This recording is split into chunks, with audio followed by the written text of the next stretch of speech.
Revenue శాఖ మంత్రి సోదరుడు తమ్ముడు అనగాని సత్యప్రసాద్ గారు వారి తండ్రి నాటి నుంచి కూడా అనగాని భగవంతరావు గారి వారసుడిగా రాజకీయాలకు వచ్చి 3వ పర్యాయం శాసనసభ్యుడిగా ఈనాడు శాఖలో ఒక మంత్రి శాఖగా విచ్చేసిన సందర్భంగా మీ తరఫున నా తరఫున మన నియోజకవర్గ ఈనాడు ఈ కార్యక్రమంలో పాల్గొన్న జిల్లా తెలుగుదేశం పార్టీ అధ్యక్షులు ఏఐసిసి చైర్మన్ మిత్రుడు రామరాజు గారు, అలాగే జడ్పీటీ సభ్యులు సురేష్ బాబు గారు, అందరికి కూడా పార్టీకి సంబంధించిన పెద్దలందరికీ అభినందనలు. ఈనాడు ఈ జిల్లాకు సంబంధించినంత వరకు జల జీవన్ కింద ప్రత్యేకంగా గత ప్రభుత్వంలో ఫెయిల్ అయితే మళ్ళీ ఉప ముఖ్యమంత్రి గారు ముఖ్యమంత్రి గారు మోడీ గారి దగ్గరికి వెళ్ళి ప్రత్యేకమైన నిధులు కేటాయించుకుని మాకు 3 సంవత్సరాల టైం కావాలని వ్యవధిని అడిగి ఈనాడు జల జీవన మిషన్ ని ప్రతి ఇంటికి కులా ఇచ్చే కార్యక్రమాన్ని ప్రారంభిస్తున్నాం. 8 కోట్ల రూపాయలు ఇచ్చిన ముఖ్యమంత్రి గారికి, ఆ సాంస్కృతిక శాఖ మంత్రి ఉప ముఖ్యమంత్రి పవన్ కళ్యాణ్ గారు కూడా పేరు చెప్పడం హృదయపూర్వక అభినందనలు ధన్యవాదాలు అర్పించుకుంటా ఉన్నాం. ఇది ఒక త్రాగునీటి సమస్య పరిష్కారానికి ఎప్పటికప్పుడు కలుషితం అయిపోతున్నాయి. త్రాగునీటి చెరువులు వచ్చాయి. పూర్వంతో లెక్కేస్తే ఒకనాడు బోధులు నీళ్ళు తాగేవాళ్ళం, చెరువులు నీళ్ళు తాగేవాళ్ళం. కానీ ఈవేళ ప్రతి ఒక్కరి ఆరోగ్యాన్ని కాపాడడంలో బాటిల్తో నీళ్ళు అట్టుకెళ్తా ఉన్నాం. పొలం వెళ్ళినా ఎంపీపీ రమ్మ పొడూరు ప్రభుత్వం బాధ్యతగా తీసుకొని ఈ కార్యక్రమం చేస్తున్న సందర్భంగా దీన్ని ఒక పవిత్రమైన కార్యక్రమం మన యువ నాయకుడు అనగాని సత్యప్రసాద్ గారు ఈ కార్యక్రమంలో పాల్గొనడం కూడా మనందరూ కూడా హర్షించవలసిన విషయం. నా నియోజకవర్గాన్ని ఎలా తీసుకురావాలని ఆలోచించాను. అనుకోకుండా ఆయనే ఫోన్ చేసి అన్నగారు మీ దగ్గరికి వస్తున్నాను అన్నాడు. నాకు ఆనందం ఇచ్చింది. అభినందించే కార్యక్రమం నేను పెట్టుకోలే, తమ్ముడిని దీవించాలి తప్ప అభినందించడం కరెక్ట్ కాదని. అంచేత నా దీవెనతో పాటు మీ అందరి దీవెనలు ఇవ్వాలనే ముఖ్యమంత్రిగా కోరుకుంటా ఉన్నా. ఈనాడు మనం చెప్పుకోవాల్సింది ఒకటే, ఈ రాష్ట్రంలో అభివృద్ధి సంక్షేమం సమపాల్లో జరగడానికి ప్రయత్నం జరుగుతూ ఉంది. ఇప్పటి వరకు సంక్షేమ కార్యక్రమాల మీదే ప్రధానం చేయి పెట్టాం. ఎన్నికల వాగ్దానం చేసి దాంట్లో భాగంగానే సంక్షేమ కార్యక్రమాలు మొట్టమొదటిగా రోడ్లు కూడా నడడానికి వీలు లేకపోతే గుంతలు పూడ్చాం. మళ్ళీ రోడ్లు ఈ గ్రామంలో చూసాం. వడలి గ్రామంలో ఇందిరమ్మ కాలనీలు ఎన్టీఆర్ కాలనీ ఉంటే మట్టి కూడా వేయలేదు గత ప్రభుత్వంలో. స్థానిక శాసనసభ్యుడు కక్ష కట్టి ఇది ఎన్టీఆర్ గారి కాలనీ, ఇది ఇందిరమ్మ కాలనీ, నాకు సంబంధం లేదు. తాటమట్టుడు కూడా ఏది కాలనీలో మొట్టమొదటిగా 1 కోటి రూపాయలు ఇచ్చి ఈ గ్రామంలో రోడ్లు వేసాం. మొన్ననే సంవత్సరం లోపల. ఈనాడు అభివృద్ధికి ప్రధాన భూమిక ఈనాడు తెలుగుదేశం పార్టీ కూటమి ప్రభుత్వాన్ని చెప్పడానికి ధైర్యం ఉంది. మేము ఇచ్చిన మాట 3000 పెన్షన్ 4000 చేశాం. 3000 నుండి 6000 కూడా చేశాం. 6000 కాదు 15,000 అవసరం అనుకుంటే బెడ్ రిడన్ అయిన పేషెంట్లు కూడా 15,000 కూడా చేస్తా ఉన్నాం. నిరుద్యోగ యువకులకు ఉద్యోగాలు లేకపోతే 1470 ఉద్యోగాలు కూడా మెగా డిఎస్ ద్వారా ఉద్యోగాలు చేస్తా ఉన్నాం. మీ ఆస్తి మీకు కాకపోతే ల్యాండ్ టైటిల్ యాక్ట్ కూడా రద్దు చేసి మీ ఆస్తిని కాపాడగలిగాం. ఈనాడు ఆఖరి గ్యాస్ కనెక్షన్ ప్రతి ఇంటికి ఇస్తా అని చెప్పి, సంవత్సరానికి 3 గ్యాస్ కనెక్షన్ ఇస్తా అని చెప్పి, గ్యాస్ కనెక్షన్ కొంతమంది డబ్బులు పడ్డాయి. డబ్బులు పడ్డవాళ్ళు చేతులు ఎత్తండమ్మా, 2 వాళ్ళు కూడా ఓకే. మా ప్రభుత్వం ఇచ్చిన మాటకు నిలబెట్టామనే మాట చెప్తా ఉన్నాం. ఈనాడు తల్లికి వందనం. ఎంతమంది పిల్లలుంటే అంతమందికి వేస్తాను. వేసావా లేదా? ఎక్కడ మాట్లాడలేదు, చేతులు కూడా ఎత్తట్లేదు. మీరు సంఖలో వేసుకోవడం, సంఖలో వేసుకుని బ్యాగ్లో వేసుకోవడం కాదు, అభినందించాలి. ఇంకా రేపు 15వ తారీఖు ఇంకొక 20 రోజులు లేదు, బస్సు ప్రయాణం చేయబోతా ఉన్నారు. మీ అందరికి కూడా ఉచితమైన బస్సు. అందరికీ, కూటమి నాయకులకు, కార్యకర్తలకు, గ్రామ సోదరి సోదరులు అందరూ కూడా నా హృదయపూర్వక నమస్కారాలు. నేను ఎందుకు వచ్చాను ఇక్కడికి అని, కానీ దానికంటే ముందు నేను చెప్పాల్సిన విషయం ఉంటుంది. మీటింగ్ స్పీచ్ స్టార్ట్ చేసే ముందు, మా తల్లిగారు ఊరి పక్కనే అనమాట. నేను మంత్రి అయిన తర్వాత ఆచంట వేమవరం అని పక్కన దగ్గరలో ఉంటుంది. చిన్నప్పుడు నేను చాలా తిరిగాను ఇక్కడికి. అప్పుడు ఆ ఊర్లో సెంటర్లో ఒక చెరువు ఉండేది. చెరువులో అక్కడికి వెళ్ళి బిందెలో నీళ్ళు తెస్తాడో చూసేవాడిని. నేను ఎప్పుడు రెగ్యులర్ వచ్చేవాడిని. ఇంకా మంచి కార్యక్రమం ఇక్కడ వద్దాం అనుకున్న అంతలో మా అన్నగారు అమెరికా ఉన్నప్పుడు ఒకసారి ఫోన్ చేశారు, వద్దాం అనుకుంటా అంటే, లేదు ఒక మంచి కార్యక్రమం ఉంది, ఏదైతే చాలా ప్రతిష్టాత్మకంగా గవర్నమెంట్ తీసుకుంటా ఉందో జల్ జీవన్ మిషన్ది, అది మొట్టమొదటి నా దగ్గర స్టార్ట్ చేస్తారు. 200 కోట్ల రూపాయలు దాదాపుగా మా నియోజకవర్గానికి వస్తా ఉన్నాయి. ఆ మంచి కార్యక్రమానికి నువ్వు రా అంటే నాకు తప్పకుండా మంచిగా, నేను చిన్నప్పుడు తిరిగిన ఊరు, దాన్ని కథ తల్లి పుట్టి తిరిగినటువంటి ఊరు దగ్గరలో ఉంది కాబట్టి ఈ గ్రామానికి వస్తానని చెప్పేసి నేను అనుకుని, వారు వచ్చిన తర్వాత మళ్ళా యాక్చువల్ నిన్న రావాల్సింది, నిన్న ముఖ్యమంత్రి గారు వేరే పని చెప్తే దానికోసం మళ్ళీ పోస్ట్ పోన్, ఇంకెక్కువ పోస్ట్ పోన్ చేస్తే మళ్ళీ ఈ నన్ను మర్చిపోతాడేమో అని భయంతో మళ్ళీ ఇవాళ వచ్చేసారు. చాలా సంతోషం.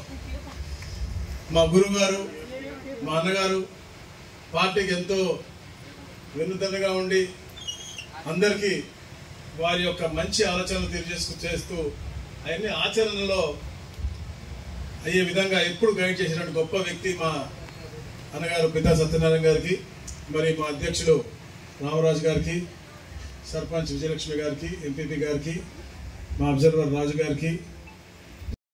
ఈ ప్రభుత్వం ఏర్పడిన తర్వాత ప్రతి గ్రామీణ గృహానికి కూడా క్వాలిటీ నీళ్ళు ఇవ్వాలి, మంచి నీళ్ళు ఇవ్వాలి. గ్రామీణ గృహాల్లో నివసించే ప్రతి ఒక్క మనిషికి కూడా రోజుకి 55 లీటర్లు నీళ్లు అవసరం ఉంటాయి. అవి క్వాలిటీ నీళ్లు ఇప్పియాలని చెప్పే లక్ష్యంతో ఈ యొక్క కార్యక్రమం చేపట్టారు.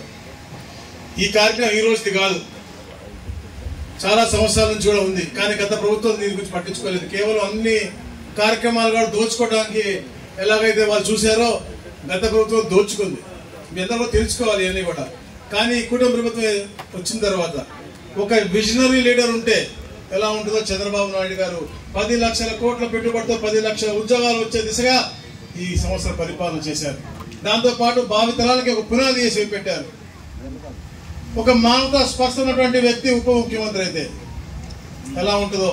పవన్ కళ్యాణ్ గారు ఈ రాష్ట్రంలో ప్రతి ఒక్క గ్రామ పంచాయతీలో ఒకే రోజు సభ పెట్టి అన్ని గ్రామాల్లో కూడా ఒక ప్రణాళికతో ఒక కార్యక్రమం, రోడ్డు అవ్వచ్చు, నీళ్ళు అవ్వచ్చు, అన్ని కార్యక్రమాలు చేశారు. ఒక విద్యావంతుడు విద్యాశాఖ మంత్రి అయితే ఎలా ఉంటుందో లోకేష్ గారు నిరూపించారు. విద్యా సంస్కరణలు ఎన్నో తీసుకొచ్చారు. కేజీ నుంచి పీజీ దాకా కరికులం మార్చడంతో పాటు సర్వేపల్లి రాధాకృష్ణ గారి పేరున వారి కిట్లు ఇచ్చి అద్భుతం, ఎప్పుడే చిన్నారులందరూ ఇక్కడ కూర్చొని ఉన్నారు, అద్భుతమైన డ్రెస్సులు వేసుకున్నారు. వారికి కరికులంలో ఒక క్వాలిటీతో అంటే వారికి ఉన్నటువంటి విలువతో కూడిన నైపుణ్యంతో కూడినటువంటి ఒక సిలబస్ కూడా ఇచ్చినటువంటి పరిస్థితి. ఒక ఆహ్లాదకరమైన వాతావరణం ఉండే విధంగా డొక్కా సీతమ్మ గారి మధ్యాహ్న పథకంతో పాటు ప్రతి శనివారం కూడా బ్యాగ్లెస్ డేగా, అంటే ఇవన్నీ కూడా సంస్కరణ చేస్తే ఒక మంచి వాతావరణం క్రియేట్ చేయడంలో ఈ ముగ్గురు కీలక పాత్ర పోషించి 12 నెలల తర్వాత మంచి సుపరిపాలన తొలి అడుగు అని చెప్పేసి మమ్మల్ని కూడా మీ అందరికి దగ్గర పంపించి ఏదైతే మీకు మాట ఇచ్చామో సూపర్ 6 అని చెప్పాము, కానీ 10కి పైన పెద్ద పెద్ద హామీలు పూర్తి చేసుకున్నాం. అవన్నీ కూడా అందే తీరు, వాటి యొక్క రిజల్ట్ కనుక్కొని ఇంకా రాబోయే రోజుల్లో ఉన్నటువంటి సమస్యలపై పరిష్కార మార్గాలు ఎంచుకునే విధంగా ఈ కార్యక్రమం చేస్తా ఉన్నాం. గత ప్రభుత్వంలో అన్నీ ఉన్నాయి, కానీ ఎప్పుడు కూడా ప్రజాహితం కోరి పనిచేయలేదు. 1924 అయ్యేటప్పటికి 10 లక్షల కోట్ల అప్పు, టన్నుల కొద్ది చెత్త తప్ప మనకి ఏమీ మిగల్చలేదు. చంద్రబాబు నాయుడు గారు, పవన్ కళ్యాణ్ గారు, కేంద్రంలో ఉన్నటువంటి మోడీ గారి యొక్క ఆశీస్సులతో తప్పకుండా ఈ రాష్ట్రాన్ని అగ్రస్థానం తీసుకెళ్తాము. ప్రతి మహిళమ్మ తల్లిలో ఆర్థిక స్థిరత్వం తీసుకొస్తాము. ఆ ఆర్థిక స్థిరత్వం తీసుకొస్తే ఆ కుటుంబం బాగుంటుందన్న లక్ష్యంతోనే ఆహర్నిశలు కృషి చేస్తా ఉన్నారు, అన్నిశలు కష్టపడతా ఉన్నారు. అవన్నీ కూడా మీరు ఆలోచన చేయాలి. మీ ఇంటికి ప్రతి కార్యకర్త వచ్చినప్పుడు మీరు ఆశీర్వదించాల్సిన అవసరం ఉంది, ప్రోత్సహించాల్సిన అవసరం ఉంది. ఎందుకంటే పెద్దలు చెప్పారు ఇప్పుడే సత్యనారాయణ గారు, సంక్షేమం అభివృద్ధి రెండు కళ్ళలాగా భావించే party Telugu Desam party, Janasena party. ఇచ్చిన ప్రతి మాట క్రమం తప్పకుండా, ఎందుకంటే జూన్ 14 ప్రమాణ స్వీకారం చేసిన రోజే మెగా డిఎస్సి ఇచ్చాం, అన్నా క్యాంటీన్లు ఓపెన్ చేశాం, ఏదైతే మీ ఆస్తులు హరించే విధంగా ల్యాండ్ టైటిలింగ్ యాక్ట్ ఉందో దాన్ని రిపీల్ చేశాం, స్కిల్ సెన్సస్ తీసుకొచ్చాం. వాటితో పాటు ఏదైతే మహిళా మతలకు చెప్పాము, తల్లికి వందనం ఇస్తాము. ఎంతమంది పిల్లలు ఉంటే అంతమంది పిల్లలకి ఇచ్చాము. ఈ రోజు ప్రజల్లోకి వెళ్తా ఉన్నాం, చాలా హర్షం వ్యక్తం చేస్తా ఉన్నాం. ఎక్కడన్నా 1-2 మిస్టేక్ ఉంటే కూడా మేము వచ్చినప్పుడు కనుక్కుని వాడిని రిజాల్వ్ చేసి వాళ్ళందరికీ వచ్చే విధంగా మేము చేస్తా ఉన్నాం. అది ఈ కూటమి ప్రభుత్వం ఒక చిత్తశుద్ధి అని చెప్పి తెలియజేస్తా ఉన్నాం. ఎప్పుడైతే కేంద్రం అన్నదాన సుఖీభావ కింద డబ్బులు ఇస్తుందో దాని షేరు ప్రకారంగా కూటమి ప్రభుత్వం కూడా ఇచ్చి విడతల వారీగా అది ఇవ్వబోతా ఉన్నాం. ఆగస్టు 15 నుంచి అయితే మా మహిళా మంత్రులకి పక్కింటి వాడితో గొడవ అయితే వాళ్ళ ఇంటికి వెళ్ళిపోవచ్చు, ఫ్రీ. తోడు కొడలు గొడవైనా ఫ్రీ, ఎటనే వెళ్ళిపోవచ్చు. దాంట్లో మళ్ళా కాంప్రమైజ్ మళ్ళీ కూడా ఫ్రీగా రావచ్చు. అలా అంటే ఒక మంచి వాతావరణం చెప్పిన మాటలన్నీ చేస్తాను. రాబోయే రోజు యువతకు కూడా నిరుద్యోగ వృత్తి ఇస్తామన్నా తప్పకుండా ఇస్తామని చెప్పేసి కూడా గౌరవ ముఖ్యమంత్రి గారు చెప్పారు. అంటే ఎక్కడ కూడా ఆర్థిక సంక్షోభం ఉందని నొప్పి మీకు తెలియకుండా ఆర్థికంగా ఈ రాష్ట్రాన్ని ఎలా స్థిరపరచాలి, ఎలా వెల్త్ క్రియేట్ చేయాలనే లక్ష్యంతో వారు ఆలోచన చేసుకుంటూ ఒక విజన్తో ఈ రాష్ట్రాన్ని ముందుకు తీసుకెళ్తూనే ఇన్ని పెట్టుబడిదారులను ఆకర్షించుకుంటూ సమూలంగా ఈ రాష్ట్రం అంతా కూడా అనుకూలంగా కూడా అభివృద్ధి చెందే విధంగా మనం చూస్తా ఉన్నాం. పక్కనే మనకు రాష్ట్రం మెట్టలు వస్తుందంటే ఈరోజు ఒక నమ్మకం. విశాఖపట్నంలో ఈరోజు TCS వస్తుంది, లేదంటే గూగుల్ వస్తుంది, లేకపోతే సత్వం వాళ్ళు కడుతున్నారు అంటే అదొక నమ్మకం. మన పిల్లలు వెళ్ళి ఎక్కడో పని చేయకుండా మన రాష్ట్రంలోనే అద్భుతమైనటువంటి స్థాయిలో పనిచేస్తున్న రోజు దగ్గరలో ఉంది. రాయలసీమలో ఈ రోజున మనకి ఎలక్ట్రానిక్ కారిడార్స్ కానీ, లేకపోతే ఏరోస్పేస్ కానీ, అంటే మనకి డిఫెన్సివ్ అకాడమీస్ కానీ, డిఫెన్సివ్ ఉపయోగించే వెపన్స్ కూడా ఇక్కడ తయారీ కేంద్రాలు ఈరోజు వస్తా ఉన్నాయంటే అది నమ్మకం. ఈ కూటమి ప్రభుత్వం మీద నమ్మకం. మీరు ఆశీర్వాదం చేసి 93% ఓటు ఇచ్చి మమ్మల్ని గెలిపించిన దాని మీద నమ్మకం అని చెప్పి కూడా తెలియజేస్తా ఉన్నాం. అట్లా ఒక నమ్మకంతో ముందు తీసుకెళ్తూ ఈరోజు ఈ యొక్క అద్భుతమైనటువంటి నా జలజీవన్ విషయం 2029 నాటికి 95,44,000 ఇళ్లకి అందరికి కూడా పైపు ద్వారా నీళ్లు, మంచి స్వచ్ఛమైన నీళ్ళు ఇచ్చే పథకం ఇది. అద్భుతమైన పథకం. దీనిలో గత ప్రభుత్వం దోచుకున్న తర్వాత, ఎందుకంటే 50-50 షేర్ ఉంటుంది దీంట్లో, స్టేట్కి సగము సెంట్రల్ సగం కట్టాల్సింది. అయినప్పుడు కూడా అన్నిట్లో లోన్ తీసుకున్నారు. మద్యం అమ్మి 20 సంవత్సరాలు లోన్ కూడా ఇస్తున్నారు గత ప్రభుత్వం. కానీ పేదవాళ్ళ మంచి ఇళ్ళ కోసం ఎక్కడ కూడా లోన్ తీసుకోవాలి. లోన్ కూడా ఇస్తామని చెప్పి కేంద్ర ప్రభుత్వం చెప్పింది అప్పుడు. ఎందుకంటే అప్పుడు షికావత్ గారు ఉండేవాళ్ళు. నాకు బాగా గుర్తు, కూటమి ఏర్పడిన రోజు పవన్ కళ్యాణ్ గారు, చంద్రబాబు నాయుడు గారు, షికావత్ గారు 3 పార్టీల సీట్ల గురించి మాట్లాడే రోజు నాకు షికావత్ గారు చెప్పారు, నేను ఉన్నానయ్యా, నేను 20,000 కోట్లు అప్పిస్తా అంటే నీళ్లకు తీసుకోకుండా అన్నింటి తీసుకోని చెప్పిన మాట నాకు. ఈ రోజు కార్పొరేషన్ ఏర్పాటు చేసి ఎక్కడ కూడా జలజీవన్ మిషన్ ఆగకుండా ఉండాలి, దాని ద్వారా అప్పు తీసుకున్న కోర్స్ ఆఫ్ టైం తప్పకుండా తీర్చగలని నమ్మకం ఉంది. కాబట్టి తద్వారా పేద ప్రజలకి 2029 కల్లా ప్రతి ఒక్కరికి కూడా కావలసిన 55 లీటర్ల నీళ్లు ఇంటికి చేరవేసే విధంగా, అది కూడా వృధా కాకుండా రాబోయే తరాలకు కూడా ఇబ్బంది జరగకుండా వాళ్ళకు కూడా నీరుని సేవ్ చేసే విధంగా ఈ యొక్క ప్రణాళిక చేసి కార్యక్రమం చేస్తా ఉన్నారు. ఈ రోజు మొట్టమొదటి కార్యక్రమం ఈ జిల్లాలో ఇక్కడ చేయడం నిజంగా చాలా ఆనందాయకం. అది కూడా మా తల్లి గారు దగ్గర చాలా సంతోషంగా ఉంది. మళ్ళా వస్తాను, మళ్ళా కార్యక్రమాలు చేస్తాను. ఇంకా 3 కార్యక్రమాలు ఉన్నాయి కాబట్టి మీ అందరిని కలవడం నా అదృష్టంగా భావిస్తూ ఈ అవకాశం కల్పించిన మా గురువు గారికి ప్రత్యేకంగా కృతజ్ఞతలు తెలియజేసుకుంటూ సెలవు తీసుకుంటాను. Thank you.